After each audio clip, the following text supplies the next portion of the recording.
కాదేది కవితకు అనర్హం అన్నాడు అలనాటి శ్రీశ్రీ. కానీ ఇప్పుడు కొంతమంది నేరగాళ్ళు కాదేది మోసాలు చేయడానికి అనర్హం అని అనేస్తున్నారు.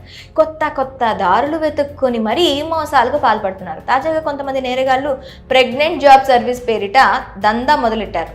మహిళల్ని గర్భవతుల్ని చేస్తే లక్షలు ఇస్తామంటూ నమ్మబలికారు.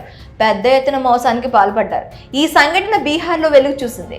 పోలీసులు తెలిపిన వివరాల మేరకు బీహార్లో ఓ ముఠా all India pregnant job service పేరిట ఓ దందా మొదలెట్టింది.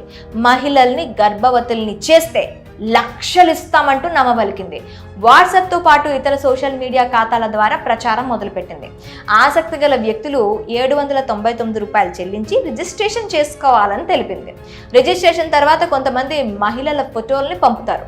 వారు సెలెక్ట్ చేసుకున్న మహిళలను బట్టి 5,000 నుంచి 20,000 రూపాయల సెక్యూరిటీ డిపాజిట్ చేయించుకుంటారు. ఆ తర్వాత వారు ఎంపిక చేసుకున్న మహిళను ప్రెగ్నెంట్ చేయగలిగితే 13 లక్షల వరకు ముట్ట చెబుతామని, చేయలేకపోతే కనీసం 5 లక్షల రూపాయలని ఇస్తామని చెప్తారు. తీరా సెక్యూరిటీ డిపాజిట్ కింద డబ్బులు కట్టిన తర్వాత ఇంకా అస్సామే. ఈ స్కామ్లో ఇరుక్కొని చాలా మంది మోసపోయారు. ఈ దందాపై పోలీసులకు ఫిర్యాదు వెళ్లడంతో కేసు నమోదు చేసుకుని దర్యాప్తు చేపట్టారు. ఇక బీహార్లోని నవాడాకు చెందిన సుమారు 8 మంది వ్యక్తుల్ని పోలీసులు అదుపులోకి తీసుకున్నారు. వారి నుంచి సేకరించిన వివరాలను మీడియాకు వెల్లడించారు.